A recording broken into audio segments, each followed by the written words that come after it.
పెట్టినావా? ఎందుకు పెట్టినావు సౌత్? అసలు సౌత్ దిక్కు ఒకడు కూడా పోలే. లెఫ్ట్ లెఫ్ట్ అంటే ఇట్రా ఇట్రా ఇక్కడ పెడుతురా ఇట్రా తొందరరా అందరితో చెప్పిస్తే ఇప్పుడు ఆ క్వశ్చన్ని.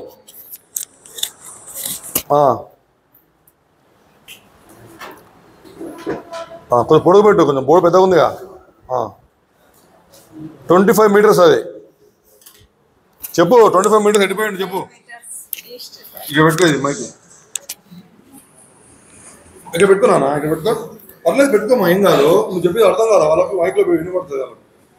ఆగు ఒక నిమిషం ఆగు. నువ్వు చేసింది పెట్టు, నేను చేసింది కాదు.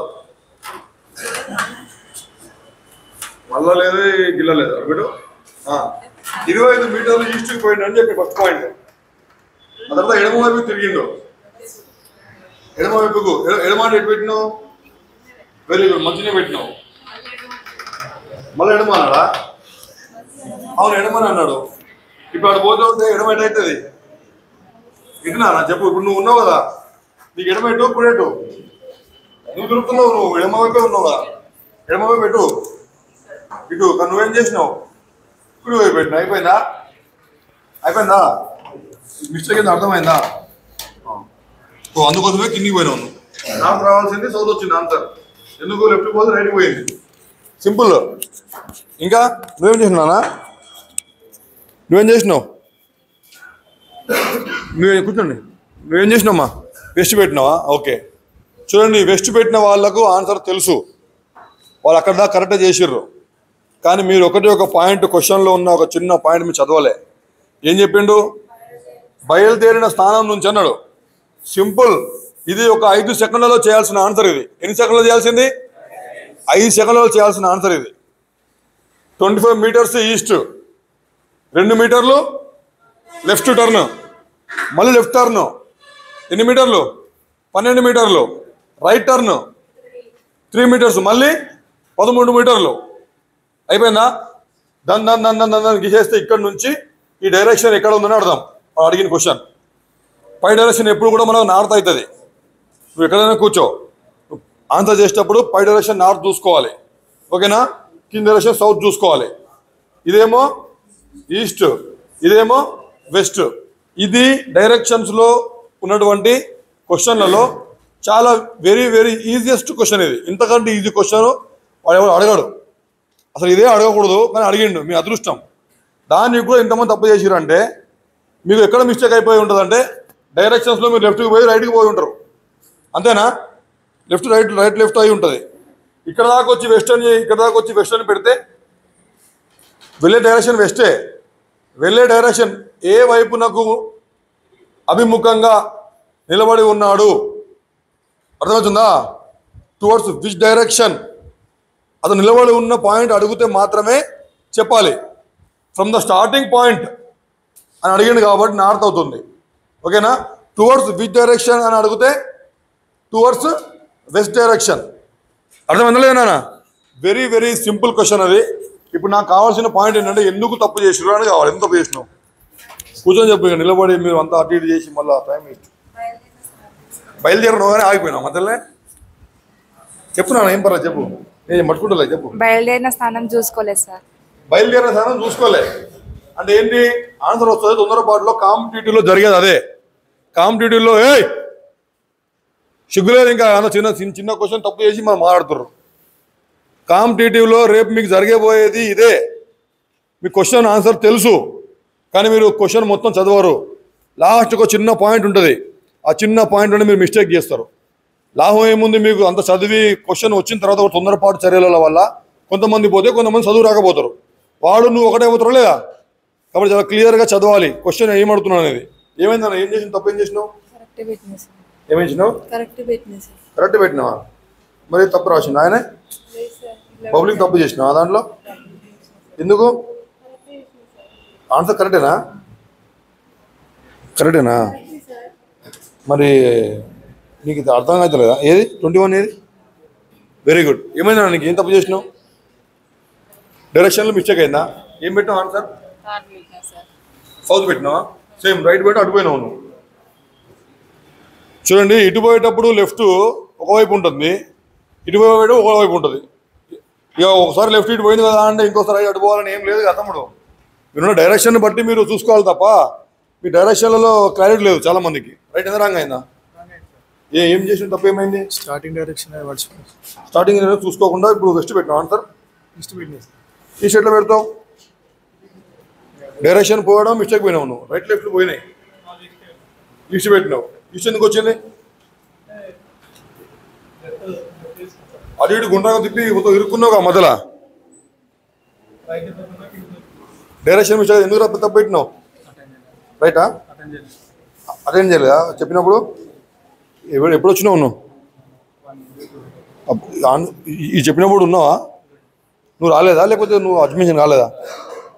జాయిన్ కాలేదా లేకపోతే నువ్వు రాలేదా? జాయిన్ అయినా కానీ రాలే. ఇప్పుడు దానివల్ల ఒక మార్క్ పోయిందా లేదా? అంటే ఎప్పుడైనా మీరు ఆబ్సెంట్ అయితే ఖచ్చితంగా దానివల్ల నష్టం జరుగుతుంది. పోయింది. ఎందుకు రంగా అయింది? కూర్చో కూర్చో కూర్చో నిలబడ. అంతా మర్యాద వద్దు, నాకు పని కావాలి. బెస్ట్ పెట్టినావా? మరి అది స్టార్టింగ్ చిన్న పాయింట్తో ఒక మార్క్ పోయిందా లేదా? అవును 25.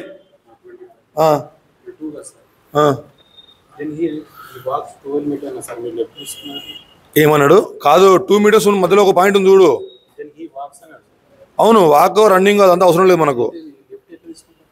ఇప్పుడు ఇట్లా పోతుంది కదా నాన్న, మళ్ళీ లెఫ్ట్ ఎట్ అవుతుంది, మళ్ళీ మళ్ళీ లెఫ్ట్ లేదు దాంట్లో. చూడు మంచి చూడు ఉంటుంది. 2 లెఫ్ట్లు లేవారా దాంట్లో? మరి నీకు వేరే పేపర్ ఇచ్చిర్రా? 3 మీటర్స్ కాదు, 12 మీటర్స్ తర్వాత 3 మీటర్స్ మళ్ళీ. ఇగో ఇక్కడ ఉందా? ఏముంది ఇక్కడ? 2 మీటర్స్ ఉందా? 2 మీటర్స్ తర్వాత 12 మీటర్స్ మళ్ళీ 3 మీటర్స్. ఇగో 3 మీటర్స్ మళ్ళీ 30 మీటర్స్. అర్థమైందా? అది కాదు నాన్న, ఇక్కడ ఏముంది? 25 మీటర్స్ వచ్చిందా? ఒకసారి క్వశ్చన్ చదువు. ఈస్ట్ ఇది ఓకేనా? ఇది ఇక్కడ ఓకేనా నీకు? నెక్స్ట్ ఇది లెఫ్ట్ అంటే ఇప్పుడు ఇటు పోతుంది కదా డైరెక్షన్. లెఫ్ట్ అంటే ఇటు పైకి కదా. ఎన్ని మీటర్లు? 2 మీటర్స్. 2 మీటర్స్. దెన్ ఇక్కడ చూడు, ఇక్కడ క్వశ్చన్ మొత్తం చదువు.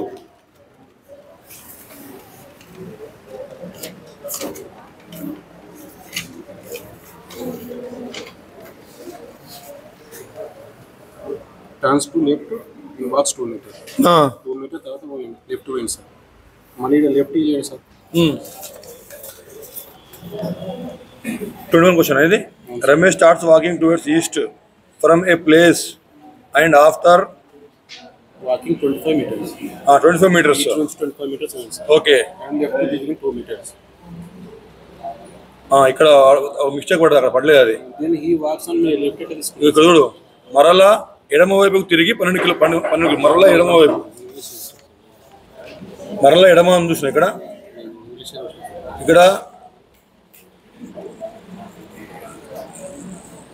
చూడు, టర్నింగ్ లెఫ్ట్ సరే అర్థమే సార్.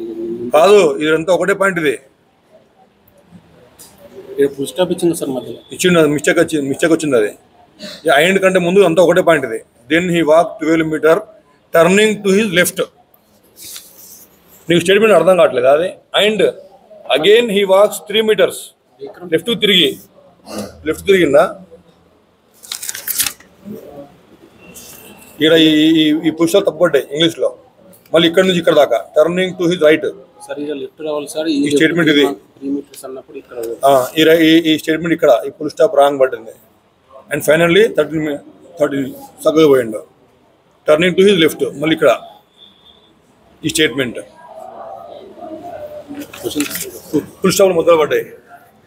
ఇప్పుడు ఇంగ్లీష్ మీడియం వాళ్ళు ఎంతమంది? ఇప్పుడు నీకు మొత్తం కదా అర్థమైతే అయింది. ఇప్పుడు ఆ ఫుల్ స్టాప్ తీసేసి ఆ స్టేట్మెంట్ మొత్తం చదువుతావు నువ్వు. ఇప్పుడు ఆన్సర్ వస్తుందా?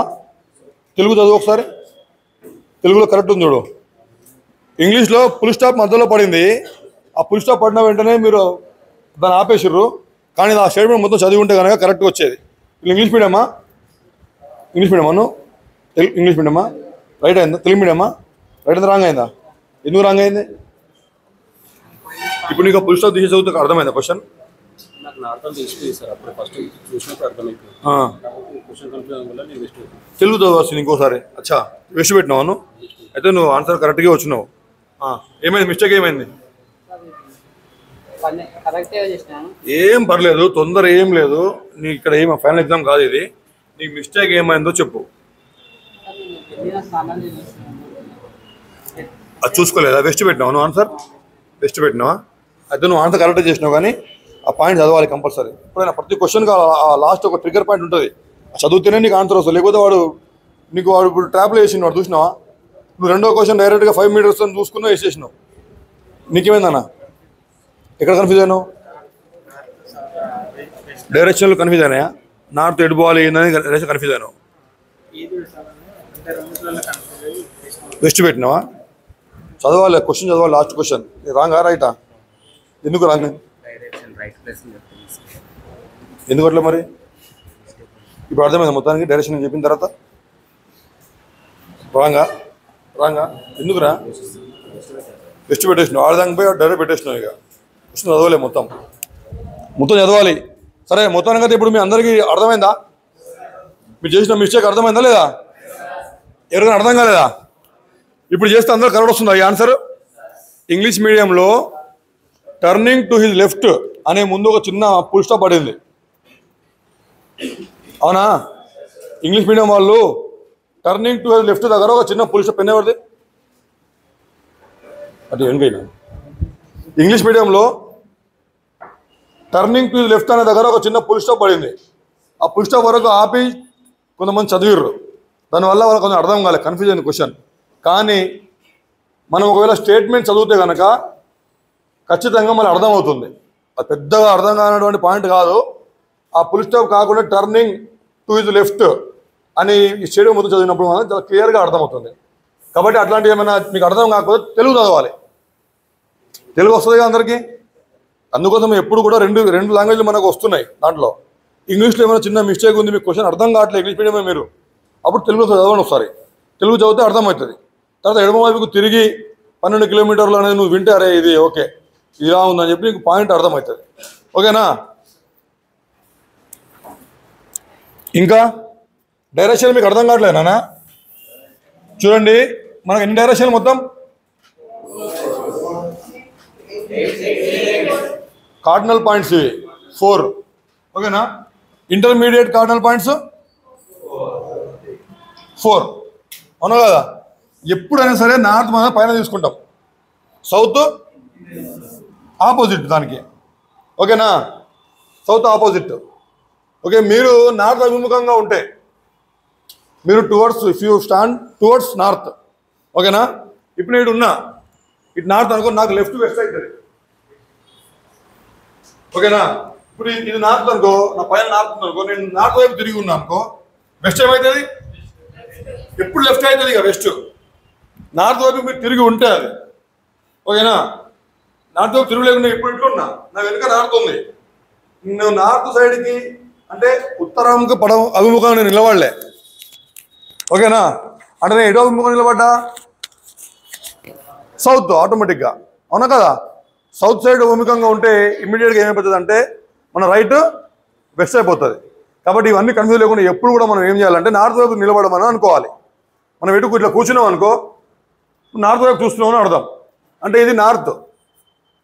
ఇప్పుడు 2D కదా ఈ పిక్చర్, 3D అయితే కాదు ఇట్లా అటు నార్త్ పెట్టి నీకు. కాబట్టి నువ్వు ఏం చేయాలి? ఇట్లా ఉన్నదాన్ని పెయింట్ మీద పెట్టుకోవాలి. ఇది నార్త్ అని చెప్తున్నావు, అటు అవతల లోపలికి డెప్త్. నీ స్టేట్ నువ్వు ఆపోజిట్ నార్త్ ఎవడున్నావు, దీన్ని నువ్వు పేజ్ మీద పెట్టుకున్నావు, ఇట్లా పెట్టేసినావు. ఇప్పుడు ఇది నార్త్. ఇప్పుడు ఇక్కడ నుంచి నార్త్ నుంచి నువ్వు కుడివైపుకి పోవాలనుకో, నువ్వు అన్ని నార్త్ చూస్తున్నారు మీరు. నార్త్ నుంచి కుడివైపుకి వెళ్తే నువ్వు ఏ డైరెక్షన్ పోతావు? డైరెక్షన్ చెప్పండి. నార్త్ నుంచి కుడివైపుకి పోతే నువ్వు ఏ డైరెక్షన్ పోతావు? ఈస్ట్ పోతుంటావు, అవునా కదా? మళ్ళీ ఈస్ట్ పోతుంటే అక్కడ నుంచి కుడివైపుకి పోయినావు అనుకో, ఇప్పుడు నువ్వు ఎవరిని అడిగితే వాళ్ళే చెప్పాలి. ఓకేనా? ఇప్పుడు నార్త్ నుంచి ఎడమవైపుకి పోతున్నావు, అక్కడ చూస్తున్నావు వెస్ట్, అవునా కదా? వెస్ట్ పోతూ ఉంటే రైట్ తిరిగినావు, కుడివైపు తిరిగినావు.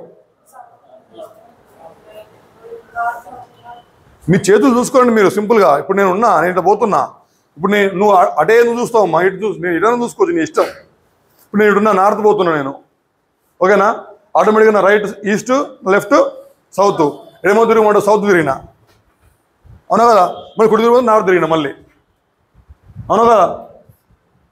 సింపుల్. ఎప్పుడైనా మళ్ళీ ఇప్పుడు తిరిగితే ఈస్ట్ తిరిగినా, మళ్ళీ ఇప్పుడు తిరిగితే సౌత్ తిరిగినా, అవునా కదా?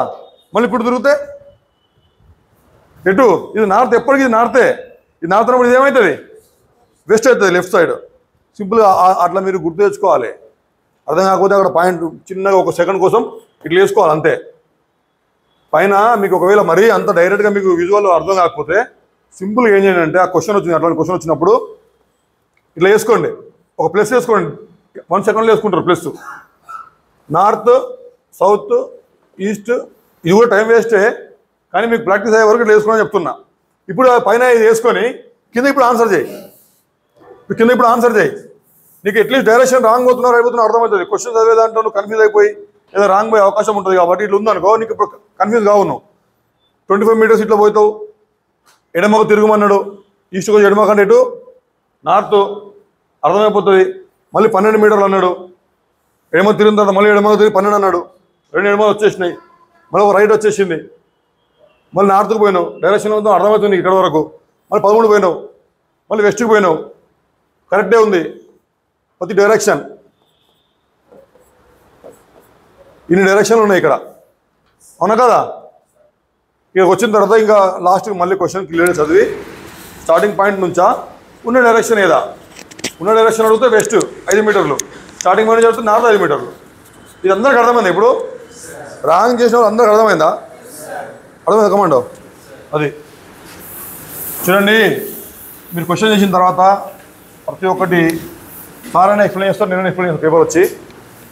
ఇప్పుడు ముఖ్యంగా ఏంటంటే, ఇప్పుడు ఎక్స్ప్లెనేషన్ అయితే ఇప్పుడు కాదు, మీ అన్ని చూసిన తర్వాత ఎక్స్ప్లెయిన్ చేస్తాం ఈవినింగ్. ఇప్పుడు ముఖ్యంగా ఇప్పుడు మీకు చెప్పాలనుకున్న పాయింట్స్ ఏంటంటే, మీరు ఏదైతే ఎగ్జామ్ రాస్తున్నారో, ఎగ్జామ్ రాసేటప్పుడు ఎప్పుడు కూడా 1 నుంచి 80 క్వశ్చన్స్, 1 నుంచి 100 క్వశ్చన్స్, 1 నుంచి 200 క్వశ్చన్స్ పేపర్ కావచ్చు.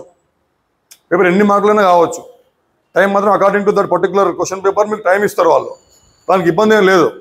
కానీ మీకు టైం ఎక్కువ వేస్ట్ అయ్యేది ఎక్కడ అంటే, మీరు స్టార్టింగ్ నుంచి క్వశ్చన్ నెంబర్ 1 నుంచి క్వశ్చన్ నెంబర్ 200 వరకు చేసుకుంటూ పోవద్దు. ఫస్ట్ అర్థమవుతుందా? చేసుకుంటూ పోవద్దు ఫస్ట్. ఒకవేళ ఇట్లాంటి పేపర్ అనుకో, ఎస్ఐ కానిస్టేబుల్ లేకపోతే మీకు క్వశ్చన్ పేపర్ ఇచ్చారు అనుకో, వాళ్ళు సిబిటీ కాకుండా క్వశ్చన్ పేపర్ ఇస్తే, మీరు ఎప్పుడు కూడా ఎగ్జామ్ హాల్లో వెళ్ళేటప్పుడు ఒక పెన్సిల్ తీసుకెళ్ళాలి. Must and sure. అది పెన్సిల్ అండ్ రబ్బర్ ఒకటి తీసుకోవాలి కంపల్సరీ, ఎరేజర్, ఓకేనా? తీసుకుని పోయి ఏం చేయాలి? ఫస్ట్ క్వశ్చన్ చదవాలి. నీకు వచ్చా వెంటనే బబ్లింగ్ చేయాలి అక్కడ ఫస్ట్. ఇంకా 200 క్వశ్చన్ ఏముందో నీకు అవసరం లేదు. ఇప్పటి వరకు 200కు 200 మార్కులు ఎవరికి రాలే. వచ్చినాయి ఎవరైనా? 80కి 80 వచ్చినాయి ఎవరికైనా? అంటే 100% ఆన్సర్స్ ఎవరు చేయలేరు ఆ టైంలో, అవునా కదా? కాబట్టి కొన్ని మిస్టేక్, కొన్ని పోయినాయి. ఆ పోయినాయి ఏవై ఉండాలంటే, నీకు రాని క్వశ్చన్ అయి ఉండాలి. అది నీకు రాని క్వశ్చన్లలో కొన్ని కంపల్సరీ ఉంటాయి. అది పోయి నీకు వచ్చిన క్వశ్చన్ పోతే లాస్ అయిపోతావు లేదా? డబుల్ టైం లాస్ అవుతావు కదా నువ్వు. పోయిన క్వశ్చన్ ఏముండాలంటే, నీకు రాని క్వశ్చన్ ఏ ఉండాలి. అది అట్లీస్ట్ నువ్వు సాటిస్ఫై అవుతావు, ఓకే ఇది నాకు రాదు, ఇది నేను చేయలేదు, టైమింగ్ సరిపోతలేదు నీకు. ఆ టైమింగ్ సరిపోతలేదు అంటే ఒక 50 క్వశ్చన్లు చేయలేవు అనుకో 200లలో. ఈ 80లో నువ్వు ఒక 10 క్వశ్చన్లు చేయలేవు, ఒక 20 క్వశ్చన్లు చేయలేవు అనుకో. ఆ 20 క్వశ్చన్లు చేయలేని క్వశ్చన్లు ఏవై ఉండాలంటే, నీకు రాని క్వశ్చన్లే ఉండాలి. ఆ 20 క్వశ్చన్ల టైం ఏదైతే ఉంటుందో అంత టైం నీకు ఎక్కువ టైం సరిపోదు. కాబట్టి అంత టైం నీకు ఏదైతే వేస్ట్ అయిపోతుందో, ఫాస్ట్ అయిపోతుందో, ఆ ఫాస్ట్ అయిన టైం నీకు రాని క్వశ్చన్ల టైం అయి ఉండాలి, ఓకేనా? అలా ఉండాలంటే ఏం చేయాలి? ఇలా చేయాలి. నువ్వు ఏం చేయాలి? ఫస్ట్ క్వశ్చన్ చదవాలి, ఆన్సర్ వచ్చా బబ్లింగ్ ఇక్కడనే చేసేయాలి, బబ్లింగ్, ఓకేనా? బబ్లింగ్ చేసేటప్పుడు మీరు గుర్తుపెట్టుకోవాల్సిన పాయింట్స్ మళ్ళీ ఇలా ఉంటుంది రౌండ్. ఇప్పుడు బబ్లింగ్ పెడితే మీరు మొత్తం అందరూ పోతారు, కొట్టుకుపోతారు. చాలామంది మిస్టేక్లు చేసారు. అది కంప్యూటర్ అక్కడ కరెక్షన్ చేసేది. అది కరెక్ట్గా రౌండ్లో ఉంటేనే తీసుకుంటుంది. కొంచెం ఇట్లా బయటికి వచ్చినా కూడా ఇదంతా మీరు మంచిగానే చేసేసి బబ్లింగ్ ఇట్లా సగం సగం ఆపినా చూడండి, ఇట్లా సగం సగం ఆపినా కూడా దానికి రౌండ్ కనబడదు. ఇది కూడా రాంగే. ఇలా బయటికి పోయినా కూడా ఇది కూడా రాంగే. ఇలా వదిలిపెట్టినా కూడా రాంగే. ఏది చేసినా కూడా మిస్టేక్ చేస్తుంది. చేయాల్సింది ఏంటి? బబ్లింగ్ ఎలా చేయాలి? ఇలా ఉందనుకో, మనిషి మెంటాలిటీ ఏంటంటే ఏదైనా పని స్టార్ట్ చేసినప్పుడు చాలా పేషెన్సీగా స్టార్ట్ చేస్తారు. ఎండుకు వచ్చేసరికి పేషెన్సీ అవుట్ అయిపోతుంది. అంతేనా కదా? స్టార్టింగ్లో ఉన్న ఇంట్రెస్ట్ లాస్ట్ వరకు ఉంటుందా? దేంట్లో కూడా మనిషి మెంటాలిటీ అది. కాబట్టి తప్పేం లేదు. కాబట్టి ఆ మెంటాలిటీని దృష్టిలో పెట్టుకొని మనం ఏం చేయాలంటే, బబ్లింగ్ చేస్తున్నావు కదా, ఫస్ట్ ఏం చేయాలి? కొంచెం లావ్ చేసి చూపిస్తాను నీకు అర్థం కావడానికి. ఇట్లుంది. స్టార్టింగ్లో ఇంట్రెస్ట్గా స్టార్ట్ చేస్తావు, ఎండింగ్లో గీక్ తర్వాత బయటికి పోతుంది. కాబట్టి స్టార్ట్ చేసేటప్పుడు ఏం చేయాలంటే నువ్వు ఇక్కడ నుంచి స్టార్ట్ చేయాలి. బార్డర్ ఏ బార్డర్ పెడుతున్నావు? ఫస్ట్ ఏం చేసిన నేను పైన బార్డర్, అవుటర్ బార్డర్ పెట్టినా దానికి, లోపల దానికి.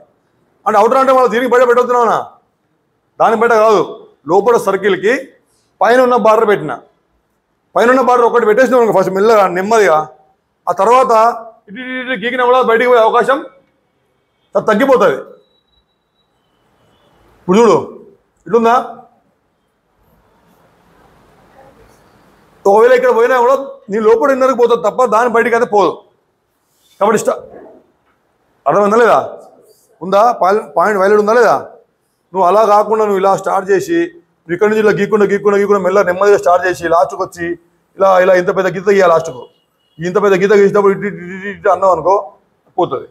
కాబట్టి ఇప్పటి నుంచి మీరు ఏం చేస్తారంటే బబ్లింగ్ ఎప్పుడైనా స్టార్ట్ చేసినప్పుడు ఫస్ట్ ఇక్కడ నుంచి స్టార్ట్ చేసి మెల్లగా నెమ్మదిగా ఈ ఒక్కటి పేషెంట్గా మంచిగా వేసుకుంటే తర్వాత మీరు ఎంత ఫాస్ట్గా వేసుకున్నా ఏం కాదు.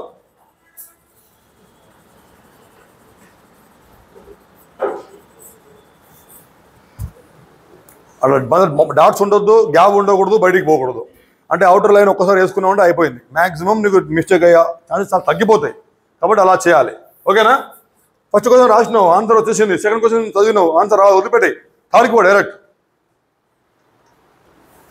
అక్యురేట్ ఆన్సర్ దాంట్లో ఉంటాయి కొన్ని. ఇప్పుడు తెలంగాణ సీఎం ఎవరు అనే క్వశ్చన్ 79లో ఉందనుకో, నీకు నువ్వు 60 వరకు టైం అయిపోయింది. ఇది ఒకటే సెకండ్ ఆన్సర్ ఇది. అవునా కదా? అన్ని క్వశ్చన్లు సేమ్ టైం తీసుకో తమ్ముడు. ఒక్కో క్వశ్చన్ 1 సెకండ్ 2 సెకండ్ తీసుకుంటే, ఒక్కో క్వశ్చన్ 5 నిమిషాలు కూడా తీసుకుంటాయి. నీకు వచ్చినట్టే ఉంటుంది కానీ నువ్వు చేస్తూనే ఉంటావు, దాంట్లో వెళ్ళిపోతూనే ఉంటుంది అది సింప్లిఫికేషన్లో. కాబట్టి ఎప్పుడైనా సరే ఇమ్మీడియట్గా ఫస్ట్ సైట్ ఆన్సర్స్ ఉంటాయి ప్రతి ఒక్క క్వశ్చన్ పేపర్లో. నువ్వు క్వాలిఫై అయ్యే మార్కుల క్వశ్చన్స్ అన్నీ ఉంటాయి. చూడంగానే నీకు ఆన్సర్ తెలుస్తుంది. అలాంటి క్వశ్చన్స్ ఉంటాయి. ఫస్ట్ సైట్ పెన్ను పేపర్ పెట్టకుండా డైరెక్ట్గా నీకు ఆన్సర్ తెలిసిన క్వశ్చన్ దాంట్లో ఉంటాయి కంపల్సరీ. జిఎస్ క్వశ్చన్ ఉందా? ఫర్ ఎగ్జాంపుల్ జిఎస్ ఉందనుకో తమ్ముడు, జిఎస్కి ఏమైనా నువ్వు పేపర్ పెట్టి ఏమైనా చేయాల్సిన అవసరం ఉందా? ఒకసారి చూడు, నువ్వు ఒకసారి చెప్తా. జిఎస్ పెన్ను పేపర్ మీద పెట్టి చేయాల్సిన అవసరం ఉందా? అంటే తెలిస్తే 1 సెకండ్, తెలియకపోతే ఏం లేదు, అంతేనా? ఇప్పుడు అట్లాంటి క్వశ్చన్స్ నువ్వు లాస్ట్కి చేసి అర్థమెటిక్ రీజనింగ్ గీ టైం అంతా వేస్ట్ చేసి ముందు చేస్తే ఏది చేసినా ఒకటే మార్క్ కదా, అవునా కదా? కాబట్టి ఎప్పుడైనా సరే నా పర్సనల్ ఎక్స్పీరియన్స్ ఏంటంటే నేను ఎప్పుడు చేసినా కూడా జిఎస్ ముందు చేసిన. నేను కానిస్టేబుల్ కావచ్చు, ఎస్ఐ కావచ్చు, జిఎస్ ముందు చేస్తే మన లాభం ఏమవుతుందంటే ఈ జిఎస్ క్వశ్చన్లు ఏవైతే 20 క్వశ్చన్ల టైమింగ్ ఉంటుందో ఆ టైమింగ్ మనం మిగిల్చుకున్న టైమింగ్ మొత్తం మనకి ఇక్కడ ఉపయోగపడుతుంది. ఓకేనా? కాబట్టి ఏం చేయండి, ఇప్పటి నుంచి మీరు స్టార్ట్ చేసినప్పుడు జిఎస్తో స్టార్ట్ చేయండి. జిఎస్లో పెన్ను పేపర్ పెట్టి నువ్వు రఫ్ చేసేది ఏమీ ఉండదు. తెలుసు తెలియకపోతే తెలియదు, అంతే, అయిపోయింది. ఇక తర్వాత అన్న పాంచని తర్వాత సంగతి లాస్ట్. నీకు వచ్చినవి చేసుకున్న తర్వాత కదా. నువ్వు వచ్చినవి వదిలిపెట్టి పక్కన అడిగితే వాడు చేసింది కరెక్టో రాయడం తెలియదు కదా నీకు. పక్కన అడగడము, పక్కకు చూడడము, వాడు చేసింది కరెక్టా రాంగా నీకు తెలుసా? అది కూడా 50-50 ఛాన్సెసే. కానీ అక్యురేట్ ఏంటి? నీకు తెలిసినవి మాత్రం అక్యురేట్గా దిగిపోతాయి. కాబట్టి ఫస్ట్ ఏం చేయండి, జిఎస్, తర్వాత ఈ ఇంగ్లీషు ఇట్లాంటివి ఫస్ట్ కొట్టేసేయండి. టైం తక్కువ పడుతుంది, కరెక్ట్గా ఆన్సర్ అక్యురేట్గా దిగిపోతుంది. నీకు వచ్చినాయే ఫస్ట్ ఇవి పక్కకు చూడదు. అసలు పక్కకు తిరిగి ఏం చెప్తున్నావు అసలు చూడదు, చూస్తూ భయపడతావు. వాళ్ళు అన్ని తప్పులు పెడతారు, మొత్తం 80 పెడతారు వాడు తప్పులు. అమ్మ ఇప్పటికీ 80 పెట్టిండా అని చెప్పి టెన్షన్ స్టార్ట్ అయిపోతుంది. పక్కలతో నీకు అవసరం లేదు, వాడి ఎబిలిటీస్ నీకు తెలియదు, రైటా రాంగా మనకు తెలియదు, కాబట్టి మనం పట్టించుకోవద్దు. ఫస్ట్ జిఎస్ ఇంగ్లీష్ ఇవి దాని పెట్టుకుని వెళ్ళిపోవాలి. మిగిలిన టైం ఉంటే అర్థమెటిక్ చదువుకుంటూ పోయి అర్థమెటిక్లో ఫస్ట్ క్వశ్చన్ వస్తే చేయాలి, సెకండ్ రాకపోతే వదిలిపెట్టేసేయాలి, థర్డ్ చేయాలి. అంటే ముందు మాత్రం నీకు వచ్చినవి అన్నీ కూడా కంప్లీట్ అయిపోవాలి. నీకు అట్లీస్ట్ సగమైన వచ్చి ఉంటాయిగా, అవునా కదా? ఇప్పుడు 80లో 40 నీకు వచ్చి ఉంటాయిగా. 80లో 40 అక్యురేట్గా రైట్ చేసి ఉంటావు నువ్వు. అంటే నీకు వచ్చింది మాత్రం ఒక్కటి కూడా నువ్వు మిస్ చేయలేదు, అవునా కదా? సెకండ్ ఏం చేయాలంటే ఏదైనా ఒక క్వశ్చన్ నీకు వచ్చినట్టే ఉంది కానీ కొంచెం మనం రఫ్ వర్క్ చేస్తే వస్తుంది. నీకు సింప్లిఫై డైరెక్ట్ రావట్లే, రఫ్ వర్క్ చేస్తే వస్తుంది. అలా రఫ్ వర్క్ ఇది 1 సెకండ్ నుంచి 5 సెకండ్లలో చేసే క్వశ్చన్లు మాత్రమే ఫస్ట్ కేటగిరీ క్వశ్చన్స్ మనకు. ఇప్పుడు ఇంతకుముందు వచ్చింది ఒకటి 25, 2, 12, 3, 13 అయిపోయింది, 5 సెకండ్లో ఆన్సర్ అయిపోయింది. ఇలాంటి చేసుకోవచ్చు ఫస్ట్ ఆప్షన్లోనే. అర్థమెటిక్లో 5 నుంచి 10 సెకండ్లు మ్యాక్సిమం. అర్థమెటిక్ రీజనింగ్కి 1 నుంచి 5 సెకండ్లు. జిఎస్ ఇంగ్లీష్ వీటికి పడే టైము 5 నుంచి 10 సెకండ్లు. అర్థమెటిక్ రీజనింగ్కి పడే టైము. కాబట్టి ఫస్ట్ దీన్ని చేస్తున్నాం, ఏది చేసినా అంతే మార్కులు కాబట్టి మనకు. తర్వాత దీన్ని చేస్తున్నాం, ఓకేనా? ఆ తర్వాత 10 సెకండ్ల నుంచి 20 సెకండ్లు పడే టైం కొంచెం రఫ్ వర్క్ చేస్తే వచ్చేస్తుంది. ఇవి చేస్తున్నాం. Third category. ఫోర్త్ కేటగిరీలో నీకు రాదు, నువ్వు ట్రై చేద్దాం అనుకుంటున్నావు, పెద్ద క్వశ్చన్ ఉంది, చాలా పెద్ద సింప్లిఫికేషన్ పడుతుంది, అప్పుడు అలాంటి దానికి దీనికి చేయాలి. 20 సెకండ్స్ కంటే ఎబో ఉన్న క్వశ్చన్స్ మొత్తం లాస్ట్కి చేయాలి నువ్వు. వస్తేనేమో వస్తాయి, రాకపోతే టైం వేస్ట్ అయిపోతుంది. అట్లీస్ట్ 1, 2, 3 కేటగిరీలో దాదాపుగా నీకు 50 నుంచి 60% క్వశ్చన్లు అయిపోతాయి. నీకు 40% క్వశ్చన్లు ఉంటాయి, దాంట్లో 20% నీకు రావు. 20% ట్రై చేస్తే వస్తాయి, లేకపోతే రావు. చదువుని బట్టి ఉంటాయి. కానీ నువ్వు మాత్రం పేపర్ మాత్రం నీది వేస్ట్ కాదు, ఖచ్చితంగా నువ్వు క్వాలిఫై అవుతావు, నువ్వు కాంపిటీషన్లో ఉంటావు. ఈ విధంగా పాటిస్తే ఇప్పుడు చాలామంది చెప్పండి, ఇప్పుడు చాలామంది మనం ఎగ్జామ్ రాస్తాం, యాన్యువల్ ఎగ్జామ్స్ కావచ్చు, లేకపోతే ఈ కాంపిటేటివ్ ఎగ్జామ్స్ కావచ్చు. బయటకు వచ్చిన తర్వాత అబ్బా నాకు ఆన్సర్ వచ్చురా భయ్, కానీ పెట్టలే, ఎందుకు రాని టైం సరిపోలేదు, అవునా కదా? ఈ పాయింట్ మీరు విన్నారో లేదా? అది ఏదో మామూలుగా ఆసమాసి మామూలు కామెడీ పాయింట్ కాదు, అది చాలా సీరియస్ పాయింట్. అది ప్రతి ఒక్కరికి కూడా రేపు అదే అవుతుంది. మీకు ఆన్సర్ వచ్చిన ఆన్సర్ మీరు కింద ఉంటుంది, మీరు దాన్ని చేయరు. రాని ఆన్సర్ల కోసం మీరు కొట్టుకొని టైం అంతా వేస్ట్ చేసుకుంటారు. తెలివి ఉన్న వాళ్ళకే ఉద్యోగం వస్తుంది. ఎందుకు చెప్పినట్టు ఇందుకే. చదువు మాత్రం ఉన్నవాడికి జాబ్ రాదు, చదువు ఉండి తెలివి లేనివాడికి జాబ్ రాదు. చదువు కొంచెం తక్కువ ఉన్నా తెలివి బాగున్నవాడికి కాంపిటీషన్లో జాబ్ వస్తుంది. కాంపిటేటివ్ ఫీల్డ్లో వెనక బెంచ్ ఈ మధ్య బెంచ్లో వాళ్ళు ఎందుకు వస్తారు ఎక్కువ శాతం అంటే ఇందుకే. తెలివి ఎక్కువ ఉంటుంది వాళ్ళకు. అమ్మ నాకు టైం ఎట్లాగో రాదు, ఫస్ట్ వచ్చినా చేసుకున్నా పట్రబాయ్, వీనికి ఏంది ఎంఎస్సీ మ్యాథ్స్ నాకు అన్నీ వచ్చు, చలో నేను కొట్టుకుంటూ పోతాం, మొత్తం కొట్టుకుంటూ పోతూ ఉంటాడు వాడు. వానికి అర్థమే కాదు, టైం అంతా వేస్ట్ అయిపోతూ ఉంటుంది. ఈ సెకండ్స్ జోన్ పెట్టుకోవాలి మీరు. 1 to 5 సెకండ్స్ ఫస్ట్ మీరు చేయాల్సిన ఆన్సర్లు, 5 to 10 సెకండ్స్ సెకండ్ చేయాల్సిన ఆన్సర్లు, 10 to 20 సెకండ్స్ థర్డ్ చేయాల్సిన ఆన్సర్లు, 20 నుంచి ఆ పైన ఉన్నాయి లాస్ట్ చేయాల్సిన ఆన్సర్లు. మీరు అవన్నీ అయిపోయిన తర్వాత నీకు అసలే రాదనుకుంటే అయ్యా బాంచన్ లాస్ట్కి పేపర్ గుంజుకునే వరకు నీకు టైం ఉంటుంది. అది కూడా చేయాలి, తప్పదు. ప్రతి ఒక్కటి చేయాలి మనం, ఒట్టినే కాదు. మైనస్ మార్కులు ఉంటే సపోర్ట్ ఎక్కువ ఉండాలి. వాడు చేసింది రైట్ రాంగో మనకు తెలియదు, మనకి కరెక్ట్ అక్యురేట్ అయితేనే పెట్టాలి, పక్క ఉంది, లేకపోతే అవసరం లేదు. మనం పెట్టుకోవచ్చు. సిబిటీలో ఆ ఛాన్స్ కూడా నీకు ఉండదు. మామూలు పేపర్లో చెప్తున్నాను నేను నీకు, ఓకేనా? ఇది అర్థమైన పాయింట్ ఇది. ఇప్పుడు రాసిన పేపర్ అందరూ ఇట్లా చేసిర్రా? చేయలే, స్టార్టింగ్ చేసుకుంటూ పోయారు, అవునా కదా? అలా చేయకూడదు ఇప్పటి నుంచి, ఓకే? ఇప్పుడు మీ ఓఎంఆర్ షీట్ ఇచ్చేసేయండి. సో మొత్తానికైతే ఇప్పటి నుంచి మీకు మీరు ఏమేమి రాస్తున్నారో ఏంటో దీని మీద ఒక 1 hour టైం వెచ్చించి ఎందుకు మిస్టేక్ అయింది, ఎక్కడ మిస్టేక్ అయింది, మీరు ఏం క్వశ్చన్ చదవడం తప్పైందా, చేయడం తప్పైందా, ఏమైందనేది చూద్దాం. ఇప్పుడు 8:30 అవుతుంది కాబట్టి మీరు వెళ్ళండి, ఫ్రెష్ అయిపోండి. మీకు ఈవినింగ్ దీని ఎక్స్ప్లెనేషన్ ఉంటుంది, ఓకేనా? ఆ తర్వాత దాని గురించి మాట్లాడదాం. పేపర్ తీసుకోండి.